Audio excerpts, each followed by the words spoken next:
On the 101st Division, organized reserve between the world wars, and I think we're in for a little treat here as far as you can see. Ward is not just going to speak to us; he's going to do some demonstrations here about what was involved with the 101st Division. Many of us think about the 101st Division as the band of brothers and so forth during World War II. But the history is obviously much earlier than that, and Ward's going to talk about that this evening. So Ward said he would answer any questions, and I think we certainly would like. It's very interesting what Ward does now up at Camp Fort McCoy, as his role as the command historian, and what things they're doing and what's going on up at Fort McCoy, because it's kind of like a little secret place almost, but there's a lot going on up there, as Ward will attest. So we welcome Ward this evening, and thanks for presenting. Okay, I'm Ward Zischke. I'm the command historian of the 88th Readiness Division. Okay, what is a Readiness Division? So basically, what we do, we have a 19-state footprint. We cover 19 states from Ohio to Washington and Oregon, and then all the states of the upper Midwest and so forth. So the Kansas, Nebraska, Utah, Ohio, Illinois, Indiana, all those in there. So there's three things we do, basically. So first thing is real estate.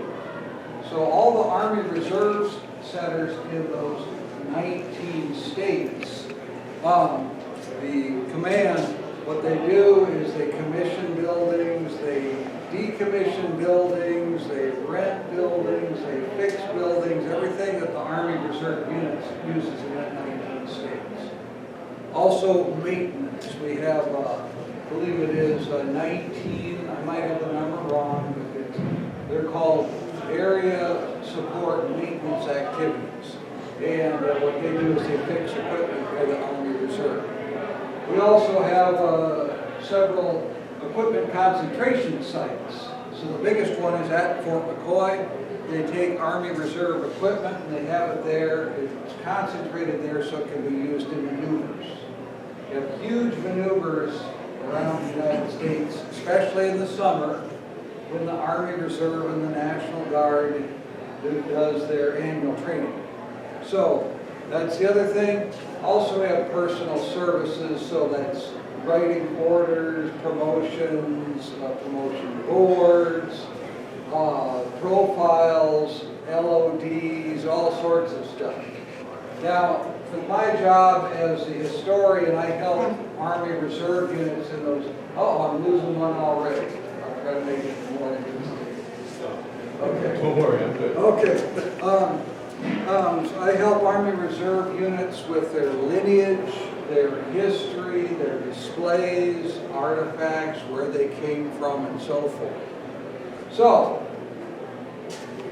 sorry when I have to turn my back to start to work the slide. So, the 101st Division.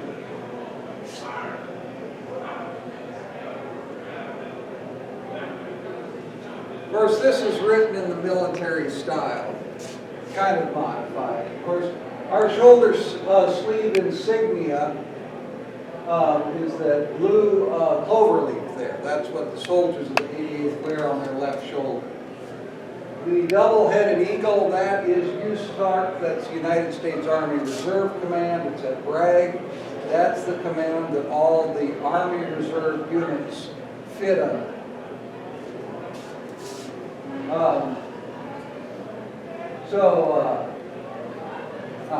And of course the 101st is no longer an Army Reserve unit.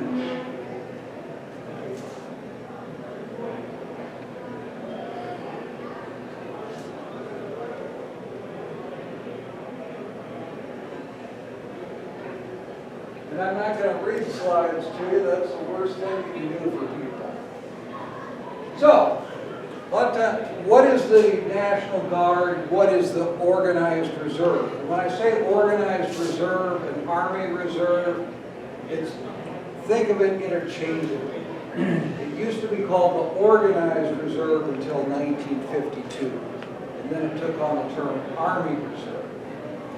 So, the National Guard is a state organization. It's under the control of the governor of the state. Now, some of you are probably thinking, yeah, but they go over to Iraq and Afghanistan. Well, that's because they're federalized. So, the unit has to be federalized before it can go overseas. It's under state control until it gets federalized. So, what happens is the Department of the Army, the Department of the Defense, Department of the Army, they can't just grab the National Guard unit and say, okay, we're taking it overseas. They have to do a little negotiating with the governor of the state and things like that. So the Organized Reserve and the Army Reserve today, they're a federal organization. We're controlled by Washington Department of the Army. So, you can see the state missions, national disasters, civic unrest. So riots, floods, tornadoes, the National Guard gets called up.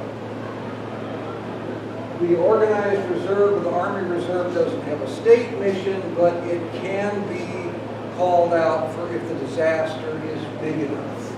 Like Katrina in '05. There are other times, but the National Guard is the primary organization to deal with large state disasters or emergencies.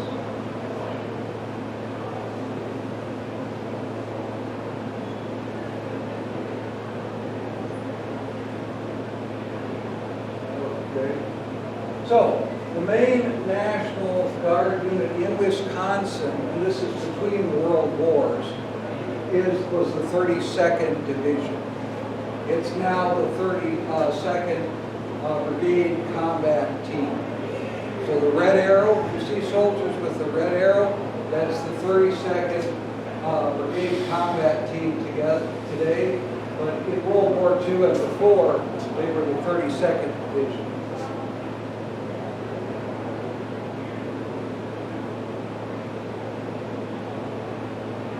So, and I'll get into what these other things mean here. If anyone gets lost or has a question, please ask. I'm going over a lot of stuff here. It's pretty, heck, there's a lot of Army Reservists that don't know this either. So, this is the 101st Air Assault Division today. So this is what it is today. So you can see 1948, the 101st became part of the regular Army. So there's three main, the Army has three things: the National Guard, the Army Reserve, and the regular Army, or the active component. Active component, they're the full-time guys who play soldier every day. Reserve and the National Guard, we're weekend warriors.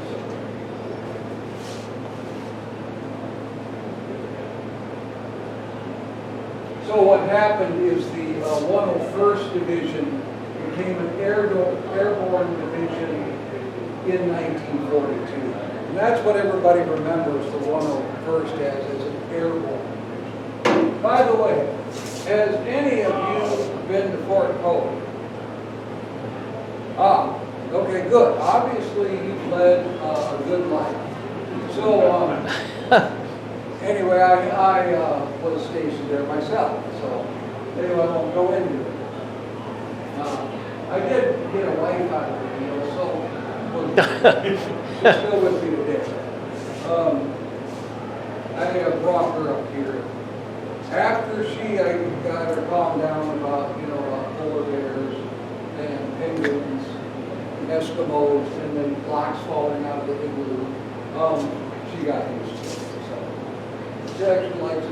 People are here.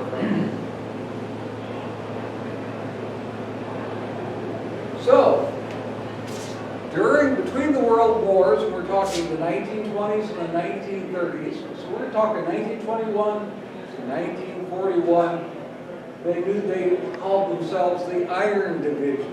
They didn't call themselves the Screaming Eagles. But, okay, that's where the patch comes from Old Abe from the 8th Wisconsin Regiment of the Civil War. Now, if you have Southern sympathies, it's known as the Yankee Buzzard. Yes, there was a bounty on him during the Civil War. Right. If you could shoot him down, you would get a nice reward. Was the 8th Wisconsin part of the Iron Brigade in the Civil War? No. So I don't know where that came from, the Iron Division, but one thing that's interesting is during the Civil War, we're getting into trivia, I know, but he did not look like that. He, just like people, eagles get the white feathers later in life. Old Abe was too young during the Civil War to have the white feathers. But hey, all eagles got to have the white feathers, right? So that's why they always depicted in the Civil War with the white feathers. I know I busted your bubble, but it happens. So, and the story of him in the Capitol, that's where he got to live after the Civil War. It's an interesting one. Oops. I knew that would happen. Sorry about that.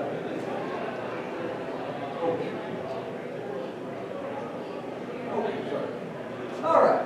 So, here's the 101st Division in World War I.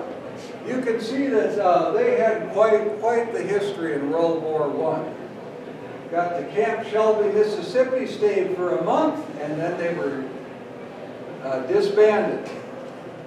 So, not much going on for the 101st in World War I. They didn't go overseas. So, the organized reserve. What was it like between the world wars? So no pay for drill.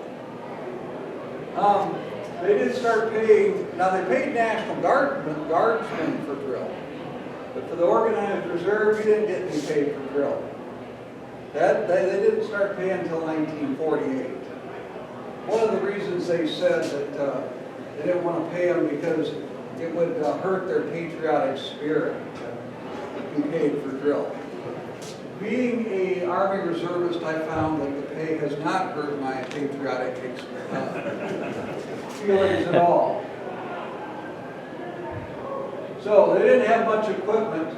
Okay, so Reserve Officers Training Corps will go into that too. But even though you didn't get paid for drills, you could drill anywhere. And usually they would drill at night, like 4 hours a night. 4 hours per week. That lasted until the 1960s. So some of them have drills in hotels.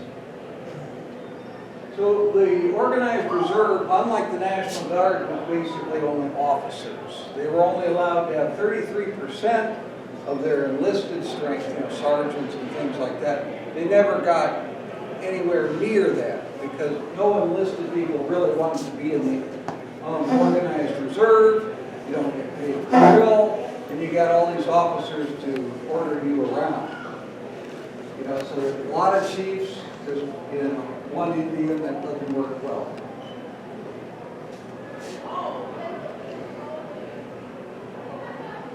So lots of correspondence courses. That's what a lot of organized reservists did. Command post exercises, CPXs. Anybody been through a CPX? Yep. They've gotten better with computers. But I remember, A lot of work. What's that? A lot of work.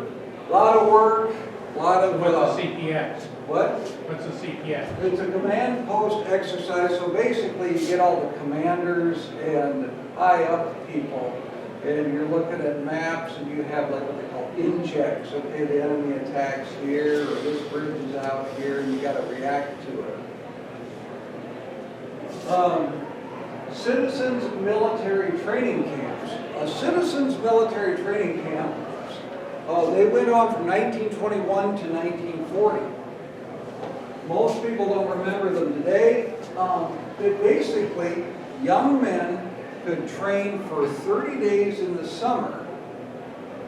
You could do all the fun Army things, bivouac, marching, shooting, and stuff like that.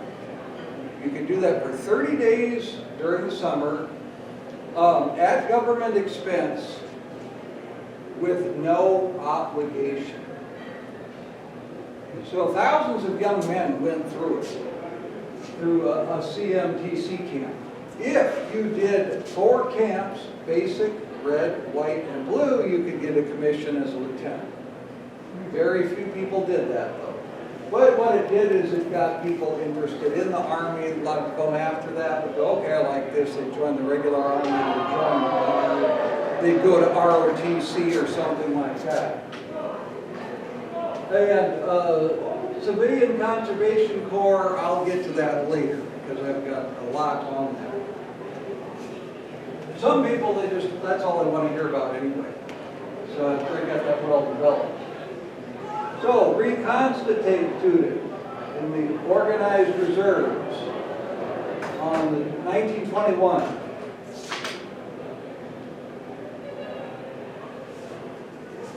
So that's where it was until it got called into active service. That's what happens with these reserve units, is they're called into active service. They're not activated, they're called into active service. Water. If anyone is lost, feel free to ask, because this is... Is that the motivation then for joining it? Because I don't understand if you're not getting paid. What's that? I'm trying to understand the motivation for being Okay, here. good question. Okay, so what happened in World War I? In World War I, the Army, of course, expanded exponentially. Well, you need officers. So what happened is what they call them 90-day wonders. So shake and bakes.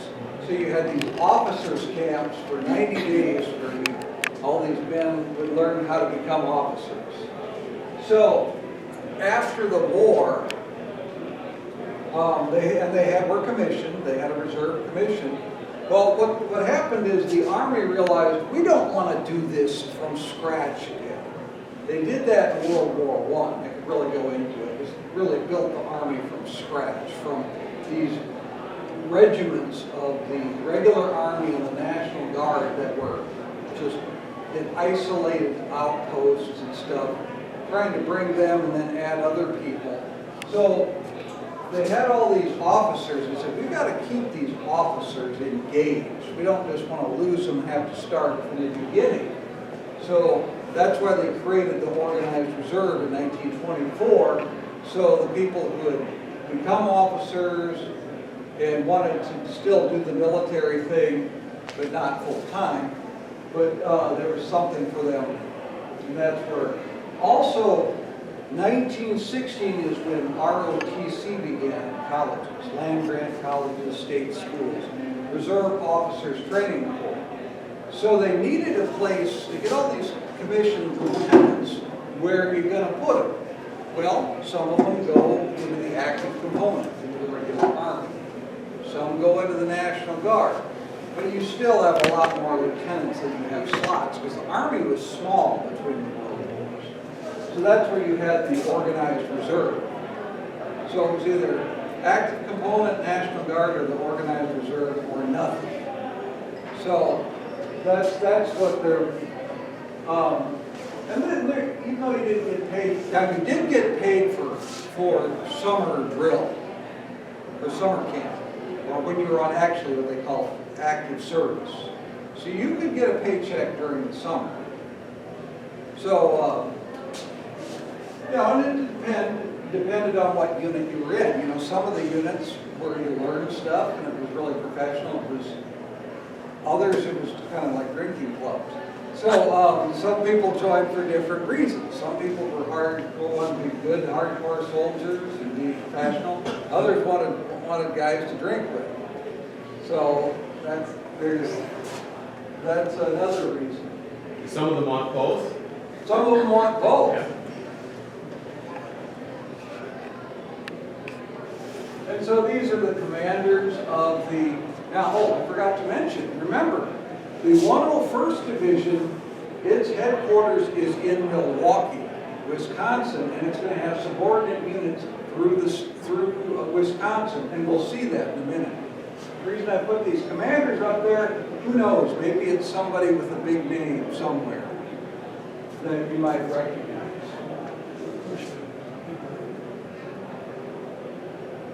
So, anyway, this, you can see the different organized reserve divisions between the world wars.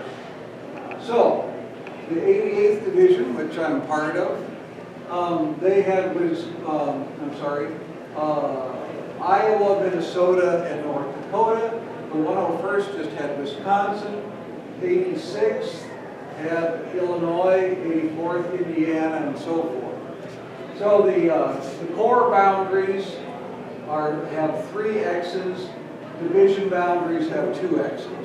So corps has several divisions under it. Okay. So a quick class of just what's on top and what's at the bottom. And it depends on the type of unit. That's why I said several or. So the 101st Division had 2 brigades, and each of those brigades had 2 regiments.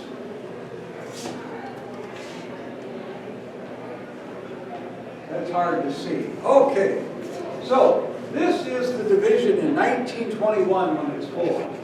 Sorry, I forgot my laser pointer or my other pointer. So, Cavalry saber would work. what's that? Cavalry saber. I don't have mine. I have? Good. If I flash the screen. Fixed bayonets. What's that? Fixed bayonets. That's right. Let's see. Can I reach it? There. Okay, so you can see the division on top. You got the X in the square. That's an infantry division. So this is the infantry division. It's got 2 X's on top of it. It's got 2 infantry brigades. And under each of those brigades is 2 regiments. All right. And then these, what do you think those are? Cannons. Yeah, artillery. So you see the balls, cannonballs. So you got artillery brigade with 2 regiments, 75 millimeter guns. So aviation, quartermaster, medical, engineers, and special troops. Special troops are those people you really don't know what to do with. The company sized, you have to put them somewhere. So, Were all these divisions after the First World War, were they all square divisions? what's that? Were they square divisions? Oh, okay. Yeah, they were. Good. He's talking about square divisions when they had 4 regiments. In World War II, they got rid of the brigades and they just had 3 regiments. So this is the old square division. Square division had about 28,000 soldiers in it. And a triangular division, as you're talking about, that they used in World War II, had about 15,000. And I might be a couple thousand off, but they're a lot bigger, the square division, as opposed to the triangular division.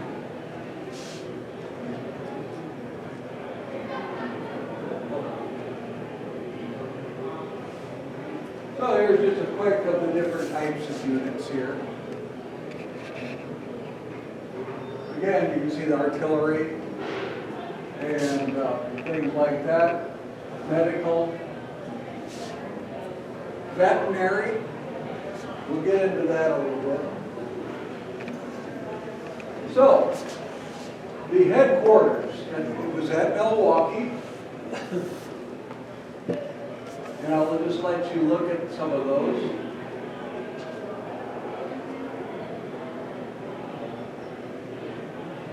Remember, that's the division headquarters there we're talking about. I talked about special troops.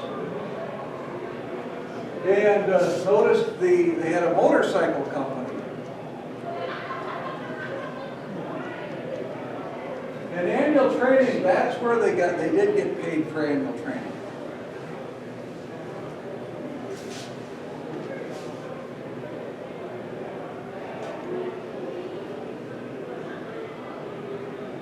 Yeah, you didn't know Peoria had a tank training center, did you? Neither did I. So I think our next one will be that tank. Oh yeah, the tank training center. So here's reserve troops. Look at the Peoria Tank Training Center in Illinois. Now notice their headgear. They are wearing what we call the Smokey the Bear hat. So that type of hat, that's what our soldiers were wearing before World War I and after World War I. So, during World War I, our soldiers, a lot of them went overseas with those hats, but then they got the British-style steel helmet when they were overseas. So if you see World War I pictures and the soldiers have hats like this, they haven't been overseas. They have the steel helmet they have. Now this is after the war, so again, they're here in the United States, they've got the hat on. But these are French FT-17 tanks that they're training with. So the French FT-17 is the first tank that had a turret that turns. Of course, it's hand cranked. It's a two-man tank, and you can see the driver here, his head, and then the man in the turret is the commander. He also loads and fires the gun. To get the driver to go where he needs to go, he kicks him. Yeah, you know it. So, real high tech.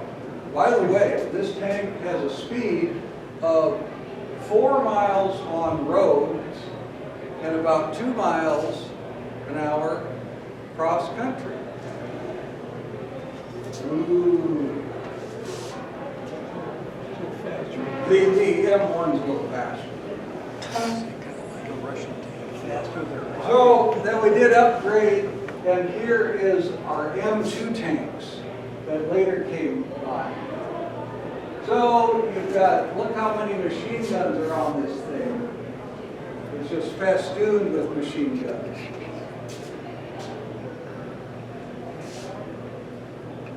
When the war began, when World War II began, we really were kind of hurting for tanks, but luckily we started the war late, so we were able to crank out the Sherman, M4 Shermans. You know what equipment was built like by a truck company and other Wisconsin manufacturers at the time? No, I know they build a lot of stuff now. Yeah, I wonder when they started that. They started it between the wars. I have no idea. So one thing I wanted to point out is wagon companies. So that number, 1936, that's when the Army finally got rid of the wagon companies. Wagon companies means horse-drawn. Okay, so they had trucks and they had horse-drawn for supply vehicles. Okay, why did they get rid of the horses? Okay, several reasons. Okay, a horse eats all the time. A truck only eats when it's running. You get the analogy. So the truck's only using gas when you're driving. Horse, it's eating all the time. Horse also, you have to clean up after. Horses also get sick. Also, like, think of a supply wagon. So you've got a 6-horse or 6-mule team. What does that mean? That means you have to train 7 individuals. Yes, if you train those horses or mules to pull as a team, if you put just 6 that have never done, you know, with a truck, you only have to train the driver. Plus, with a team, with a horse team, you have to also teach the human driver all sorts of swear words to get the mule to do what you want it to do. You probably heard swear like a mule skinner. Yeah. So, by the way, I'll admit I've learned to appreciate my own brand of humor. If there's something I say that you think I'm really serious and thinking I'm losing my mind or something, just please ask. As long as I try to make this a little more funny than just going through a lot of dry Army statistics. But here's a truck convoy between 1938. And remember, this is before the interstate highway system. Yeah, and so I forget the year that Eisenhower, he did a trip across country. I forget, he really learned the date again, but it took him, like weeks to get across the country in a truck convoy. And that's one reason for his backing the interstate highway system after the war. Because it was not an easy thing. And some of you might be old enough to remember where there really weren't many interstates. Of course, the scenery was better, though, too.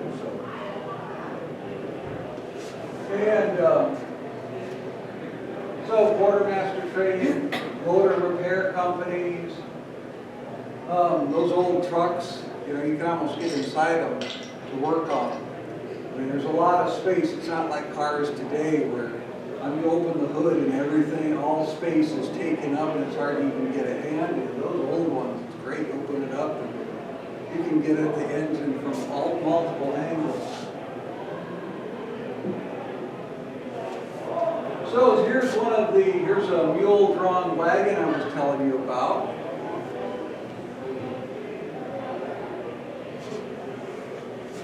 You know, of course, the population at that time was about less or about half of what it is today.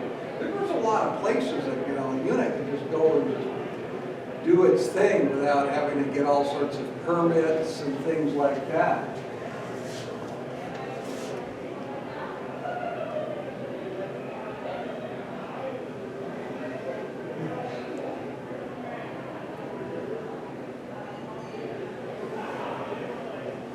So, here's the quartermaster regiment, and it's got battalions, and look at where some of them are.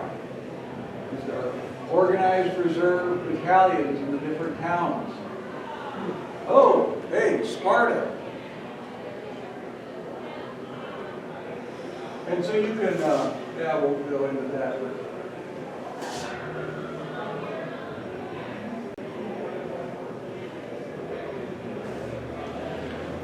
So now we're starting to get into medical.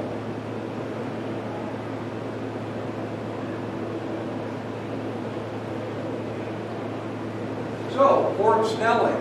Fort Snelling, remember, was an active duty fort at that time.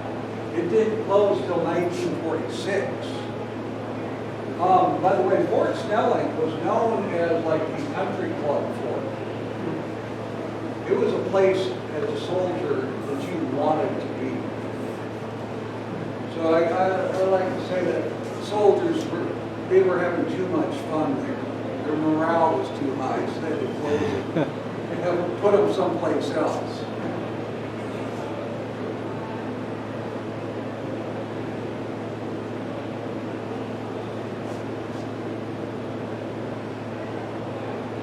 So you'll see a variety of headgear that they wear. The uniform regulations were a little looser. I mean, there just wasn't money for the Army like there is today. The Army, now the Navy was well funded, but the Army was not. So, notice the neckties. The neckties, and they were black until World War II. And yeah, so neckties were considered part of the combat uniform. Yes. Now, some commanders just said, no, you don't need to wear your neckties. But some, like Patton in the early World War II, said, by golly, you need to wear your neckties. So, and again, see, their commander said, I want you wearing your neckties.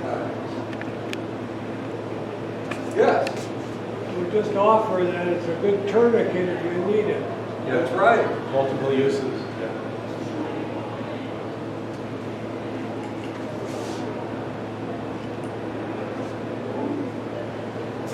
And then engineers, feeder school.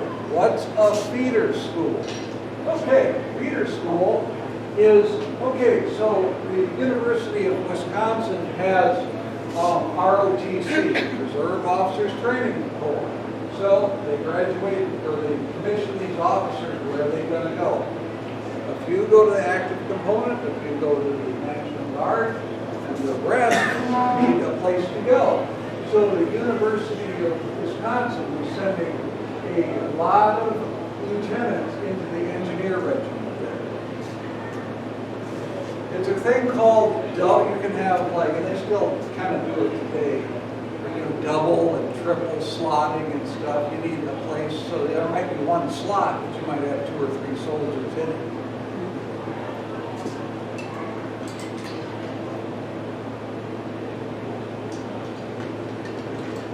Right on the pontoon bridge right there.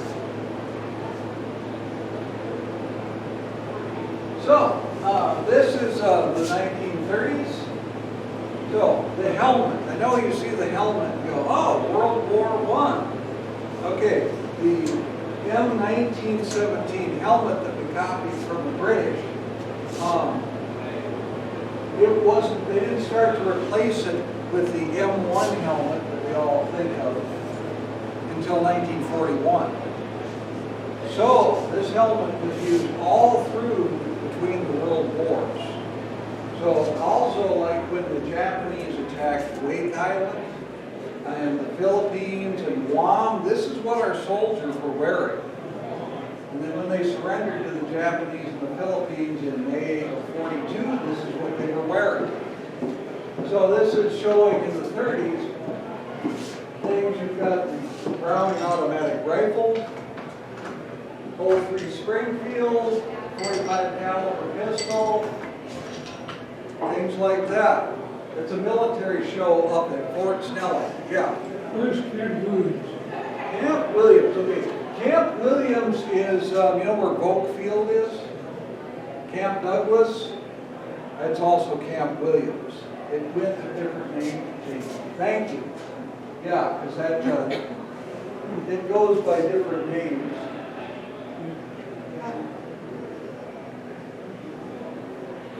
So, of course, I always put the division at the top. So this is an infantry regiment here.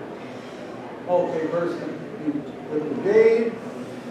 So you always put the smaller unit first. So it's the brigade of the division. And then it has 2 regiments. And I put the regiment in blue because it's an infantry regiment. Infantry, blue is the color of the infantry. And of course the regiment is made up of several battalions. And this is where some of the battalions were. And notice where they're holding some of their training. Training meetings.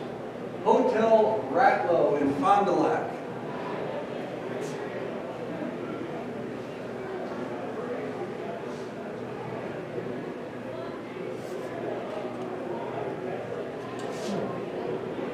So, your question about square divisions. So what happened is they took, they had 4 regiments per division, and so 3 of them they kept, and 1 would be disbanded. So this particular regiment was disbanded in 1942. It didn't serve in World War II. Oops, I'm sorry, that was wrong on that. They disbanded it and then they brought it back and, that's a different brigade. But What I'm going to say is 3 regiments would make it, and 1 would really be disbanded. I mean, they kept it disbanded. They disbanded it, then they brought it back, these others back. I know that's confusing. It confuses me. The Army has a sense of humor. They like to change units around and change their designation, and it gets really hard to follow sometimes. Oh, now this is the one where they never, that they got rid of. The 404 thing, when it says disbanded 44, they never called it up, and they found that, get rid of it. Because a unit can exist even though it doesn't have any people in it. So that's something to remember. Just because there's a unit doesn't mean there's people or equipment. Okay, field artillery. So notice the red color, because red is the color of field artillery. And back then, you know, no computers or calculators or anything. You had to be a math whiz to do all the do the firing and, you know, set your stakes up and your firing tables. And you had to do it quickly. So,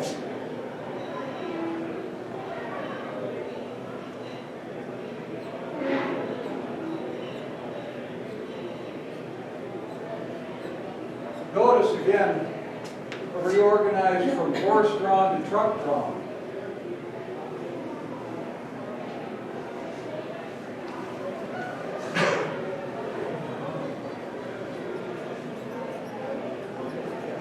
And so these are French 75 millimeter guns. We got a lot of those after the war. And 75 millimeter was the standard American howitzer or gun size until 1941 when we went to 105.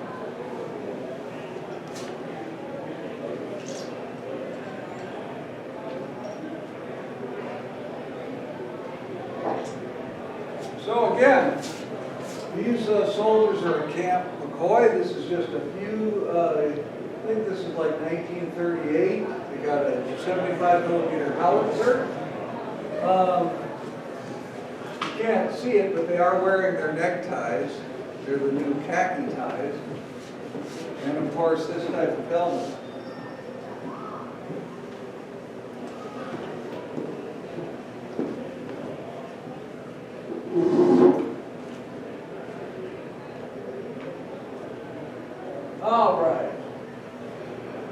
All right, now this is where some of you will really like this one.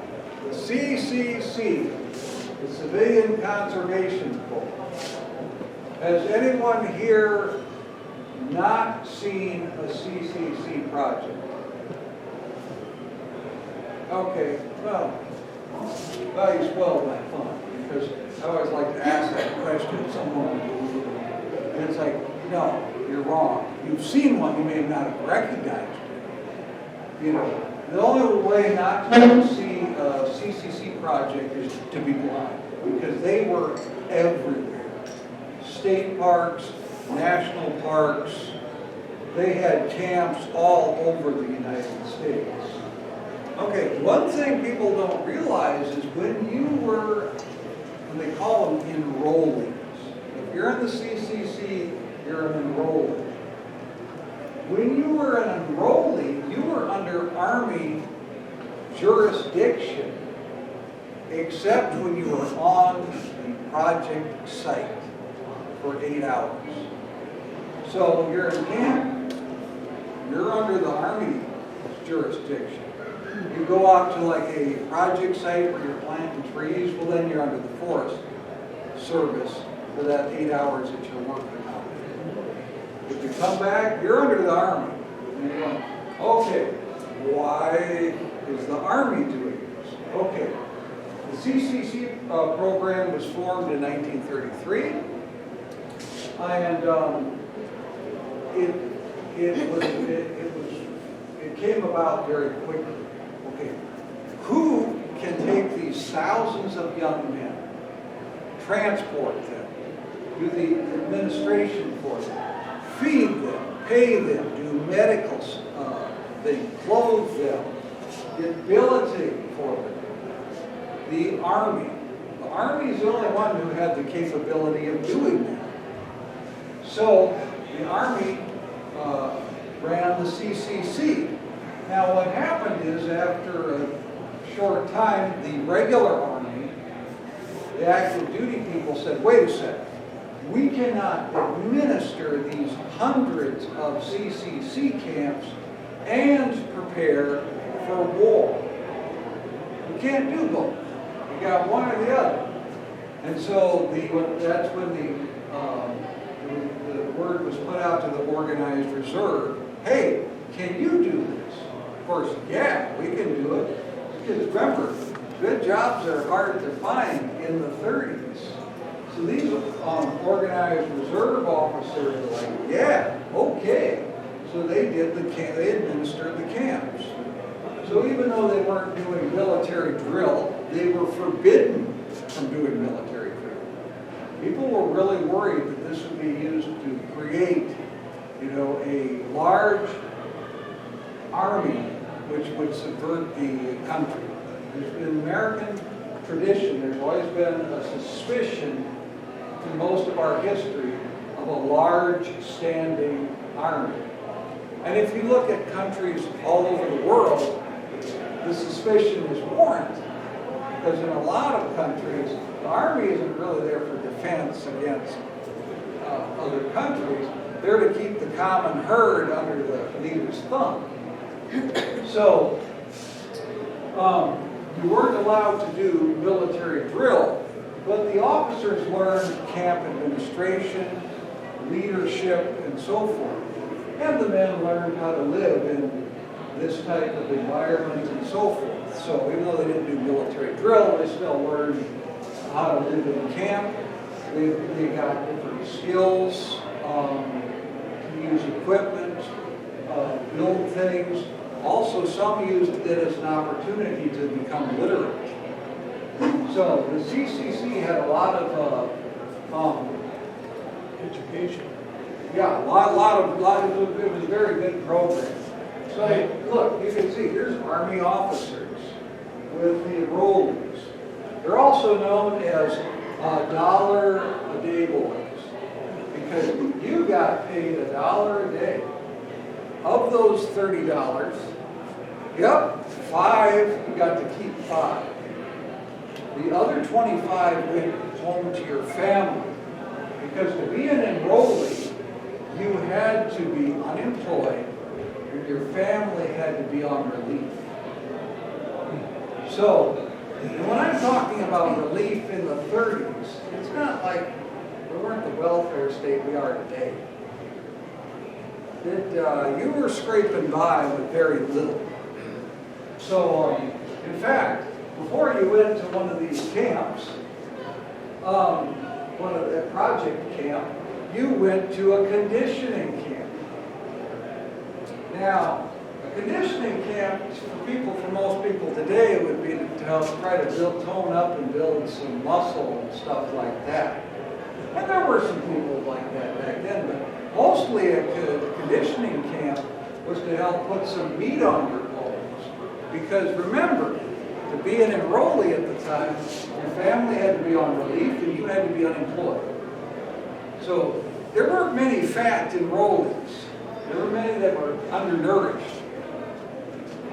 I've read that a large percentage of people ended up becoming sergeants and non-commissioned officers in the Second World War went through the CCC. Yeah. Because they did pre-conditioning. Right. So it did have military application. Do you know the total number of people who were involved in the concentration Well, camps nationwide? for Wisconsin. it was like, gosh, I used to know, I'd have to look. I'll find that out for you. I got it in one of my books. Now, as far as enrollees, I don't know. There was a lot. So yeah, they did a lot of the records are spotty in many places. As far as officers and the number of camps, I'll pull it out here in a minute and I'll tell you. But it was, you know, it went on from 1933 to 1942. So, a lot of people. So here are the, you had a district, and here's in Wisconsin, you had at Camp Douglas, that's where Hope Field is the district, and then you have the sub-districts. Now those are permanent. Remember, the camps are not permanent. The camps are there as long as the project is there to be done. So some projects could be very short, you know, maybe even less than a week. Some can go for months. You go there, you build a few buildings, and a lot of times you stay in tents in the CCC. Now some camps actually have prefab buildings that they bring out. And they would have prefab buildings where they would scorch the outside so they wouldn't rot. Yep. It's quite interesting. By the way, in the wintertime, they move a lot of the people, enrollees from the northern sites down to the south.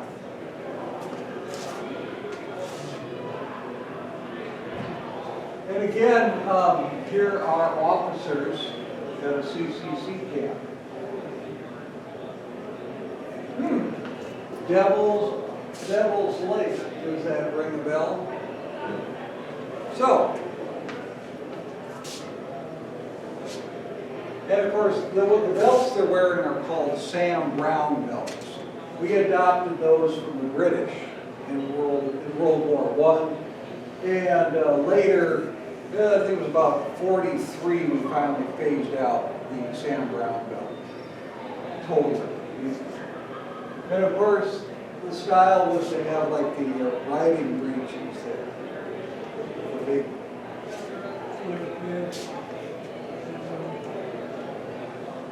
And then this is at Nicollet Forest.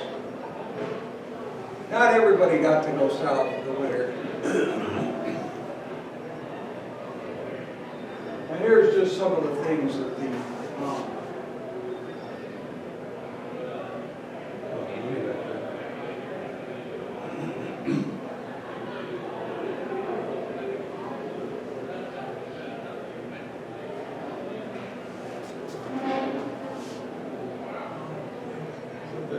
That was the number of enrollees up here. yeah.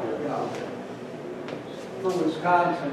So these are actually, these soldiers, or these enrollees are wearing military uniforms, like fatigue uniforms. Now, one of the things is, until 1940, the Army fatigue uniform was this color. It wasn't khaki, it was this color. So, it's hard to tell from black and white, but yeah. Then in 1940, they started coming in with the tan color and stuff. Yeah, the fatigue uniform was that color. By the way, this is a laundry bag. And you've been in the military, right? Looks like the old Penny's work jacket our farmers wore. Yeah. But this is you have an A bag and a B bag. Yeah. A bag is the one you carried with you. B bag is the one that was shipped separately. Before they had duffel bags in World War II, the early duffel bag was basically a laundry bag.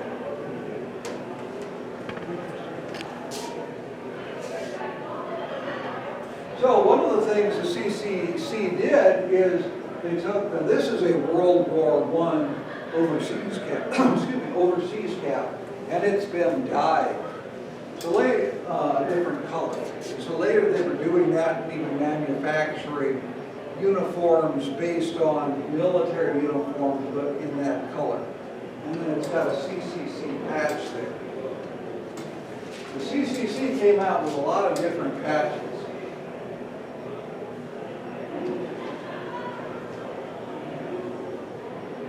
See, and there was a camp that was around maybe at the most 2 years, probably a little over a year.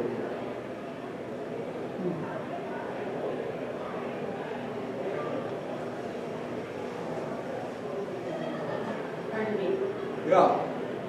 My mom grew up on a farm just west of here. It's now the Polk Farm Conservancy. And there is an erosion project that the CCC made. Yep. They did a lot of anti-erosion stuff too. So, just this shows that he's a cavalry officer, cross sabers there. A cavalry reserve, so he's a reserve officer. And that's a black tie. Love the black tie. And this is actually at Devil's Lake. There's got several signs commemorating the CCC. And that's yours truly sitting there with a Army Reserve poster about the CCC.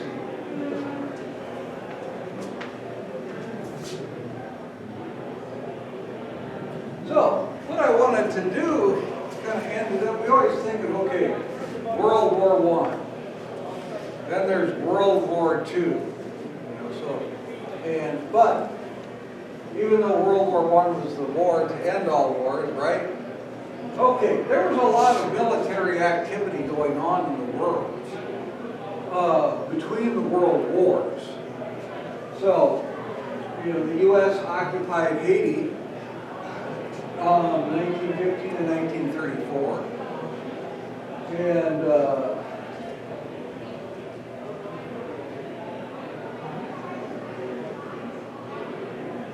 so they were small. Once the occupation, they're small numbers. I mean, it's not like they couldn't totally saturate the country, but they were still there.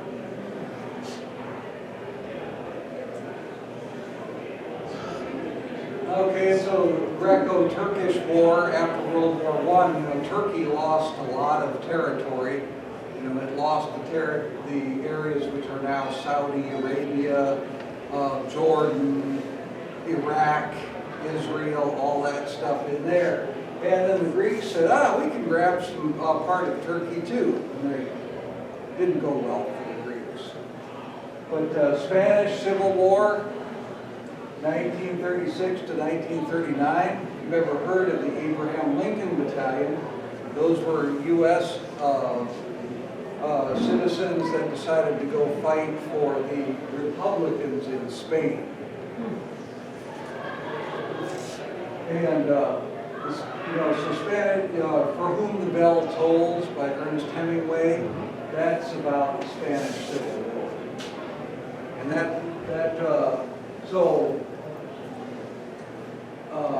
I could go into that. That could be a whole other thing because it's a very complicated of who was aligned with who. Of course, the Chinese Civil War.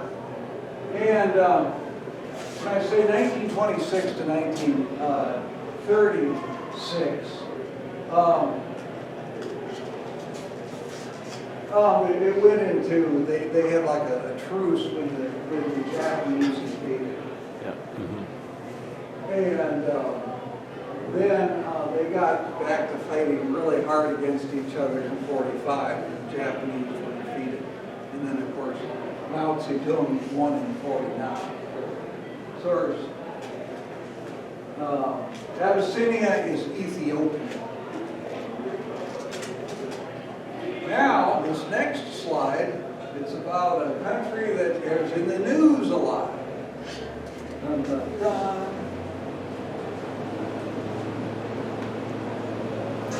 Russia. Now, back then, Russia was the same size as the old Soviet Union. So yes, we sent some troops to northern Russia, Archangel, in 1918, 1919. And we did fight battles against the Bolsheviks. Russia-Polish War, and the Poles came out on top on that. Okay, you're thinking, Soviet-Japanese border wars, what's that about? Okay, the war, Japan and Russia, and then the Soviet Union, well, you know, they want parts of China or Manchuria. That's that neck thing that sticks up out of China. So before the Japanese tangled with us, after they invaded China, they needed resources to keep their war going. So they thought, well, we need resources. Let's get it from the Russians. We don't like them anyway.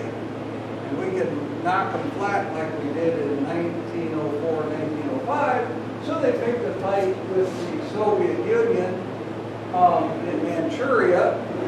But unfortunately for them, the Soviet Union had lots of cannons and tanks and Marshal Zhukov, so they slapped the Japanese down, and the Japanese decided, well, I guess we'll go south for our materials.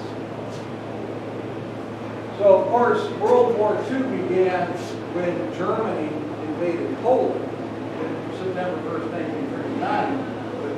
About, I think it was the 13th of September 1939, the Russians went and grabbed the eastern half of Poland. And then, of course, so that's just to show some of the things that were going on. The world wasn't peaceful. So then what happens in 1940, Germany overruns France. The United States goes, whoa, that was quick. Remember, the Germans couldn't take over France in 4 years of fighting in World War I. And in 1940, they overran France in a little over a month. But, blitzkrieg warfare. So the United States decided, well, it's time to really start to work on our army, which is very small and very not funded very well. So in the summer, late summer 1940, the first peacetime draft is initiated in the United States. So first peacetime draft, and the National Guard, they're called up for a year of service. Yeah, starting in late September 1940, they're called up for 1 year of service. And what they're doing, and then with the organized reserve, like the 101st, they're starting to call up officers from that division and others to fill empty slots in the National Guard, in the regular Army, or wherever they need officers. So, and then the Army expands exponentially. So by the time that the 101st Division is activated, the division, there's nobody in it. So they activate the division, and then what they do is they take active component officers and stick in there as a cadre, and then fill it in with draft. And then, then the 101st Division does all the wonderful things it does in World War II that everybody knows about. So, now, any questions, comments, concerns? I have up here things that you can come and look at. I've got equipment. I've got books and things like that. You've got weapons. What? Oh, I didn't bring an actual weapon, but this is a training rifle. So this is an actual training rifle. Because before you issue troops real weapons, it's good to give them training weapons so they don't hurt themselves or the weapons. So this is made in Florinda, Iowa, and so it's a model of the 1903 Springfield bolt-action rifle. So you bolt action, you open it. So you have to do that. And the Springfield would have a 5-round magazine. And of course the bayonet, which is back here on my pack, which I can't reach too well. But yeah, so that's a training rifle. Get troops to get used to, also with marching and manual of arms. And then when they're sufficiently competent, then you can give them real weapons. Yes? So Bill had mentioned to me that one of your recent activities has been interviewing Afghan refugees at Camp McCoy, Fort McCoy. No. Okay. Little different. Little different, okay. A little different, okay. Yeah, so, I was part of Operation Allies Welcome, as it's called. But I did not interview, Afghan refugees, because that's not my job. My job is actually to cover the units. So I did a lot of interviewing of soldiers and Army civilians that were doing the mission. So that's, because I cover Army operations. And you're not terribly fluent in Afghani? No, now there's several of them did speak English, but again, it's the mission of the Army. That's where it was a good guess. A lot of people say, oh, you're going to interview the Afghans. No, I don't want to talk to them. Not that I have anything against them, but that's not my job. Soldiers, are we going to interview the Afghans? No, I want to talk to you. And so, yes, so I'll tell you a little bit about, if you want, I'll tell you a little bit about, okay, so, Afghanistan fell very fast, as you know. In fact, even the Taliban were surprised at the speed of their victory. Kind of reminds me of in '75 when South Vietnam fell. Of course, I was a little kid, but reading about that and watching it on TV, it reminded me, because that fell so fast, even the North Vietnamese were surprised that it fell that fast. But, so we got, the mission was like days before we started getting planes at Bogue Field. That's when we found out, oh, guess what?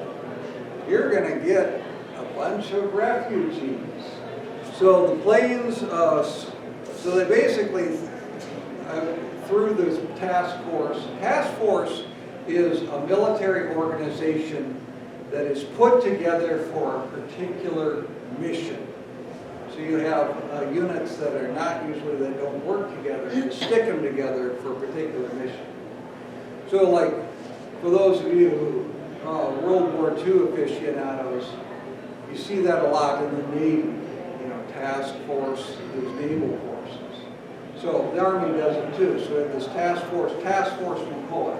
So we put it together just days before the first planes start showing up in August 22nd. And we get planes, and so really by the middle of September, we have 13,000 Afghans. Okay, so interesting because they came in all ages, all sizes, a lot of young ones. Yeah, we're not used to having all those kids running around the post. So, and they were in barracks. It went a lot better than the Cubans, if you remember the Cubans. What's that? I was there with the Cubans. Oh, okay. Yes. So we didn't have any murders. We didn't have any kidnappings. We weren't looking for shanks. No, I mean, that's what happened with the Cubans. Yeah. Now, it was interesting. So when they arrived, they had the run of the post. So they could go anywhere. You might think, well, that's counterintuitive. We're letting them run everywhere. They'll walk around. Well, actually worked out well because they'd been through a lot already. Trying to get out, getting through the airport is hard enough, especially if you've been through O'Hare. But Kabul Airport with the Taliban surrounding it, that's rough. So it would help them decompress. So they were walking around and stuff like that. And, it was kind of funny. Some people were concerned because some of the Afghans climbed up on the rappelling tower. Oh, they're on the rappelling tower. And it's like, I don't think you need to worry. The Afghanistan is 80% mountains. I think they'll be okay. Thank you for your concern. But So, but, you know, they were just, and one thing is that if we had penned them all up, then you know what happened. People get upset, they get scared, they've been through a lot, then people get on each other's nerves and start either beating each other up or mating with each other, and we just didn't need that. So later we closed off parts of the post for their safety, and really the maneuver areas and stuff, but they really didn't want to go there anyway. They had figured out where they wanted to go. So like one of the places they like to go, of course, is the PX. So one of the things is the Afghans have an insatiable appetite for pizza. No, it's like, hey, easy there, in the pizza line. They really thought that was the neatest thing. So, but another thing why they went to the PX was free Wi-Fi. Yeah, so if you want to find where the free Wi-Fi was on the post, just follow the Afghans. You know, so they're like, oh, there's a bunch of Afghans clustering around this building. Oh, they found there's free. They had a knack for it. It was funny. You know, some people would get concerned. Where do they concentrate? They're calling their families. So one of the things is a lot of them tended to keep different hours because remember the time change. So the barracks, the World War II barracks, which have been redone. So what they did is they put families up in there, and the Afghans put like sheets and stuff between each family. And they had it better than a lot of other places. A lot of other places they had tents. Here they had actually had barracks to do that. So now some of them didn't understand the toilets we used. So we had to put out special instructions. Like, don't squat on the toilet, sit on it. Yep.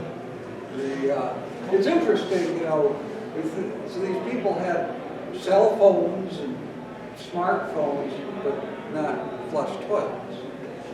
You know, the revolution in communications. You know, so there's places where there's not the infrastructure that we think of, but they've got the communications that they can call back to. You know, and several of them had family members back in Afghanistan. So one thing is we were not allowed to take pictures of them.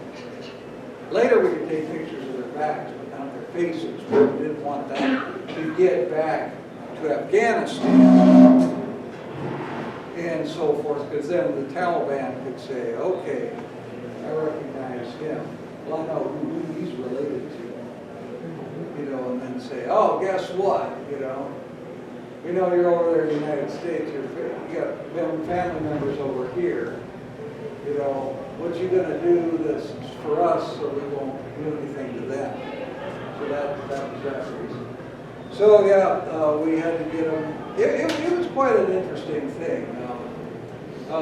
One thing is their kids are tough. They get banged up, or they, you know, other American kids would be crying and stuff. Whatever. So, and they love mop buckets.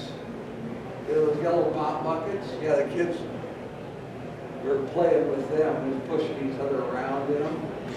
And then one thing is like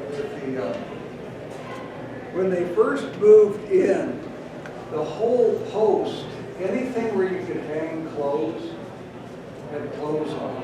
Because a lot of them didn't have washing machines, weren't used to washing machines and dryers. But a lot of them, they only had like one pair of clothes. So they didn't want to like wait around. They knew so they just had somebody from the barracks take them out there. You know. So it was interesting because everywhere you could see was all these clothes, and a lot of them was the traditional clothing. It's like, wow, this is different. Yeah, it was a good experience. You'd see soldiers playing soccer with the kids and stuff like that. I have a friend who was there with the Red Cross. And she said one of the things they did was bring in hundreds of soccer balls to keep the kids occupied. Oh yeah, so who wouldn't think that we'd have diapers and distributing diapers and feminine hygiene products and you name it. You know, we're not used to people of all ages, wheelchairs. So it was just different. I've been there in the summer when it's full of soldiers. But So as soon as the first ones got there, then that's, what group then tried to marry up where they were going to be relocated to the home states? Was there, Well- who did that, who had that function? It wasn't staff from McCoy, was it? well, see, so you had the Army, who was in charge of feeding them, housing them, medical, trash, cleaning, all that, but like to get them through the different stations. So they had a thing called the IRC, which is International Relocation Committee. Center or whatever, I can't remember the letters, I should know. But, so they had to get through, they had to get medical screening, they had to get biometrics, and, one other thing. And, but that took a while. They didn't, a lot of them didn't speak English, they didn't have, the paperwork was all different, the spellings were different, and all sorts of stuff. We finally got it through. But, I don't know if I answered your question. Well, then they started chipping out then to where. Well, what happened is with self-departures, and some people said, I'm not staying here anymore. We couldn't keep them there. So we had some that say, well, some had green cards, some actually were American citizens. So they said, I'm flying the coop, okay. But the others would be talking out of it basically because we said, if you leave, you won't get all the benefits. And you're on your own as far as getting all the paperwork and everything to get your status. So that kept them. And there was some hiccups too in trying to find out who's who and things like that. And then also there were like 8 places where they were keeping ambulance. So one of the things is they wanted McCoy to be one of the 7th station to close out of the 8. So they were targeting the others to close first, so they were moving the people out of there. And the reason that is mostly because they were in tents and there's other places where McCoy, they had permanent buildings. So it really was, it started in late November and then kicked off really hard in December. And then we got the COVID and that slowed it down. But by February 15th, the last 8 Afghan guests left for McCoy. Are you ready for Ukrainians? What's that? Are you ready for Ukrainians? I guess we would know how to do it. But, that's another story in itself.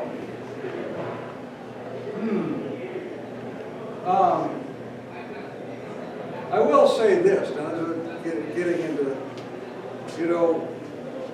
when there's conflicts, getting involved in conflicts, you want to be very careful about that because there's unintended consequences. And I'll use an historical example. Okay, 1937, what did the Japanese do? They invade China. Okay, and of course, it's supposed to be a nice quick war for them, but it drags out. So, the Japanese are trying different things. So, when France falls to the Germans, the Japanese decide, okay, we're going to go into Indochina, because France owned that at the time, so we can hit China from the south. So they do. Basically, they said to the French, you're going to give us bases, right?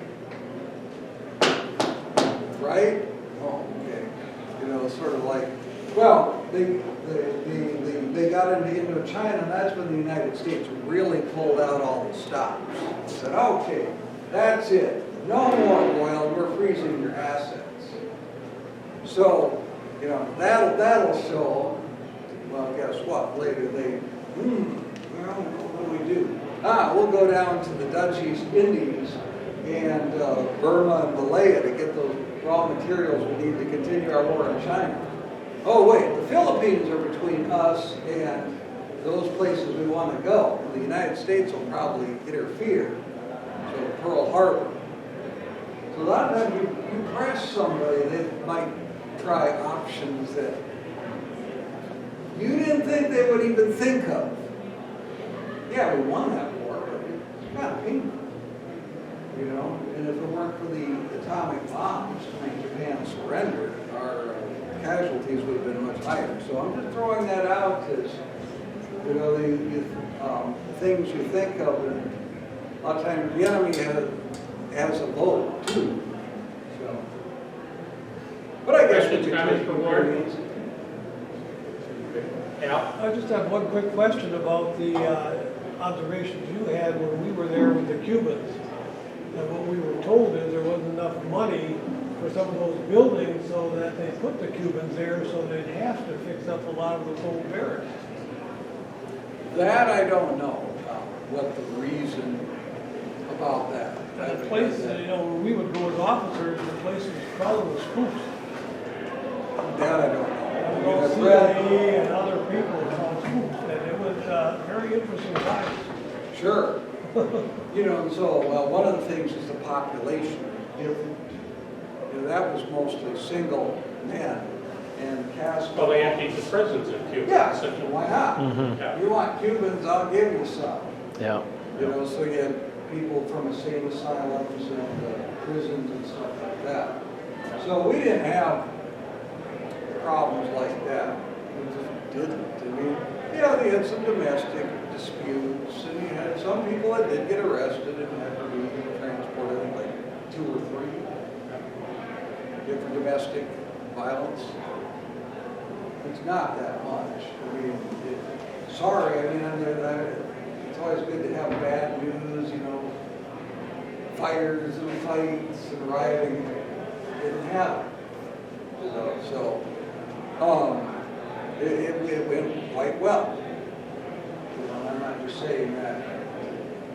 It just, Yeah. We want to thank you, Ward, Yeah, for a thanks. wonderful presentation. Come on up and take a look at these. I also have some booklets about the history of the Army Reserve that you're welcome to have. Right? Yeah, don't drag these other books away, those are mine. You can look at them, but don't drag them away. But these you can have. Can we buy it? No. Down here I've got a copy of Mein Kampf. A lot of people wanted to buy this one.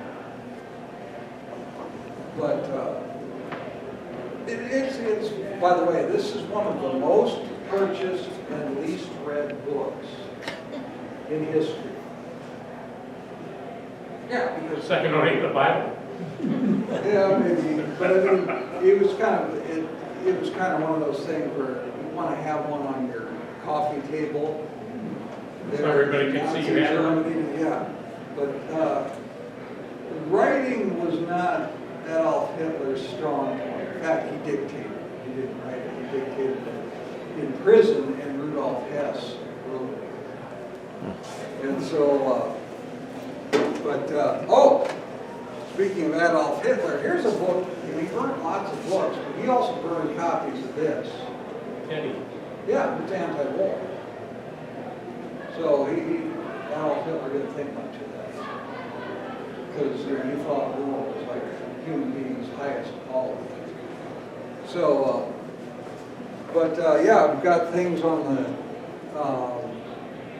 CCC, Italy and Ethiopia, Spanish Civil War.